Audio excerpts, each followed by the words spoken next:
প্রথমে গ্যাসটা করা হয়ে গেছে আমাদের। এবারে এটা মোল্ডের মধ্যে ঢেলে। বন্ধুরা কি সুন্দরভাবে আইসক্রিমটা ছেড়ে গেল। আইসক্রিম আমাদের মিশন কমপ্লিট এবার হয়েছে, সুন্দর হয়েছে। আজকে দেখো নতুন একটা রেসিপি তৈরি করছে। সেই রেসিপিতে কি কি থাকছে তো দেখো, এটা বাদাম গুঁড়ো, এটা আছে কাজু বাদাম, এটা চীনা বাদাম গুঁড়ো, এটা কাজু বাদাম গুঁড়ো, এটা কিশমিশ কুচি কুচি করে নিয়েছে, আর এখানে এলাচ রয়েছে, এলাচ গুঁড়ো, কাস্টার্ড পাউডার, আর এখানে আছে 2 চামচ আমুল দুধ, ভাগীরথী দুধ, লিকুইড পাউডার দুধ, আর এটা সুগার রয়েছে, চিনি পরিমাণ মতো দিয়ে দেবো। আর এটা আমরা জাস্ট কভার হিসেবে ব্যবহার করব, কারণ একবার আমরা মিশন ফেল হয়েছিল তৈরি করতে নিয়ে, এই কভারটা দিয়ে হয়নি, সেই কারণে আমরা কিন্তু এই কভারটা ইউজ করব। তো চলো পুরো ভিডিওটা দেখতে থাকো, অবশ্যই ভালো লাগবে তোমাদেরকে। কি আইসক্রিম করছি সেটা পরে বলবো, পুরো দেখো, খুব সুন্দর লাগবে। প্রথমে গ্যাসটা অন করলাম, গ্যাসটা অন করে নিয়ে আমরা দুধটা জ্বালিয়ে নেব। দুধটা জাল দিতে হবে, মানে একটু ঘন করতে হবে, একটু গাঢ় করে নেব, ঘন করে নেব।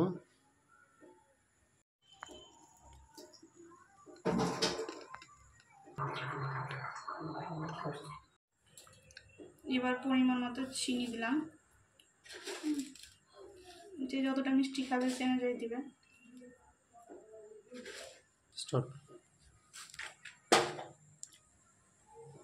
এবার আমুল দুধ তুললাম, না কি গোলা দুধ নিলাম, এর মধ্যে আমুল দুধের মধ্যে দিলাম, দিয়ে এবার একটু দুধটা একটু গলিয়ে নিই। এবার গোলানো হয়ে গেছে, এবার এর মধ্যে দিয়ে দিলাম।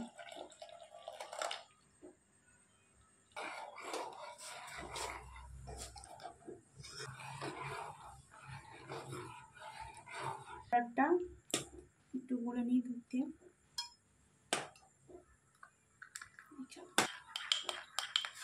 কাস্টার্ড পাউডারের পরিবর্তে তোমরা কর্নফ্লাওয়ারও দিতে পারো, আমার সেটা ছিল সেজন্য আমি এটা দিলাম।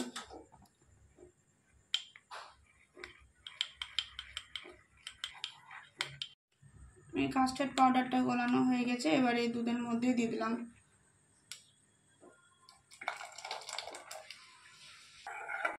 এবার এই মিশ্রণ, এবার এই দুধটাকে নামিয়ে নিলাম। এর মধ্যে কিশমিশ দিলাম, তারপরে কাজু বাদাম কুচি, তারপরে হচ্ছে এলাচ গুঁড়ো, এগুলো তোমরা গ্যাসের ওভেনের উপরেও দিতে পারো। এবার চীনা বাদাম কুচি, কিন্তু আমি নামিয়ে দিলাম। আর একটু লবণ দিয়েছি, সেটা আমার মনে হয়েছে তাই আমি দিলাম। দিয়ে এবার এভাবে দিতে হবে।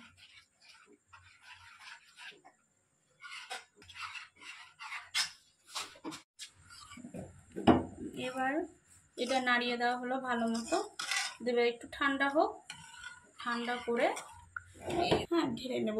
আমার কাছে এই মোলটা আছে তাই আমি মোলটা ব্যবহার করলাম, তোমাদের কাছে যদি না থাকে তাহলে তোমরা দেখবে সে চায়ের কাপগুলো পাওয়া যায় এমনি কাগজ টাইপের, নাকি ওর মধ্যেও হয়, প্লাস্টিকের গ্লাসগুলোতেও হয়। এবার এটা ঠান্ডা করা হয়ে গেছে আমাদের, এবার এটা মোল্ডের মধ্যে ঢেলে নিচ্ছে এক এক করে।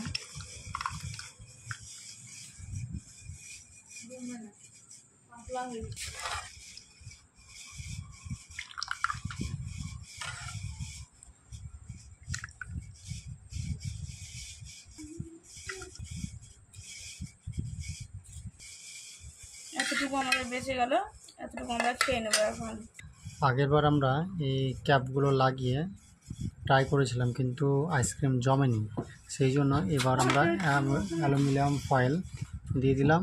অ্যালুমিনিয়াম ফয়েলটা লাগিয়ে এই আইসক্রিমের যেই কাঠিগুলো রয়েছে সেগুলোকে আমরা বসিয়ে দিলাম। এবার আমরা ডিপ ফ্রিজে ভরে দেবো 24 ঘন্টার জন্য। ডিপ ফ্রিজে ভরে দিয়েছিলাম আমরা, এই দেখো, এই তো মনে হচ্ছে কমপ্লিট হয়ে গেছে। চল দেখে নিয়ে দেখি। হ্যাঁ, এবার আমরা আইসক্রিমটা বের করব, বের করে খাবো। এবার আইসক্রিমটা বের করার জন্য আমরা জল একটু ডুবিয়ে নিলাম, কিছুক্ষণ ধরবো, ধরে নিয়ে তুলে নেব। তুলে দেখবো যে আইসক্রিমটা সাইডটা গলে যাবে, দিয়ে উঠে আসবে। তো আমরা এখন দেখে নেব হয়েছে কিনা আইসক্রিমটা। দেখো মিশন কমপ্লিট এবার হয়েছে, সুন্দর হয়েছে। এবার আমি খেয়ে দেবো, দেখো অসাধারণ হয়েছে। তো এবার বাকিগুলো ছাড়িয়ে নিই, তোমরা থাকো।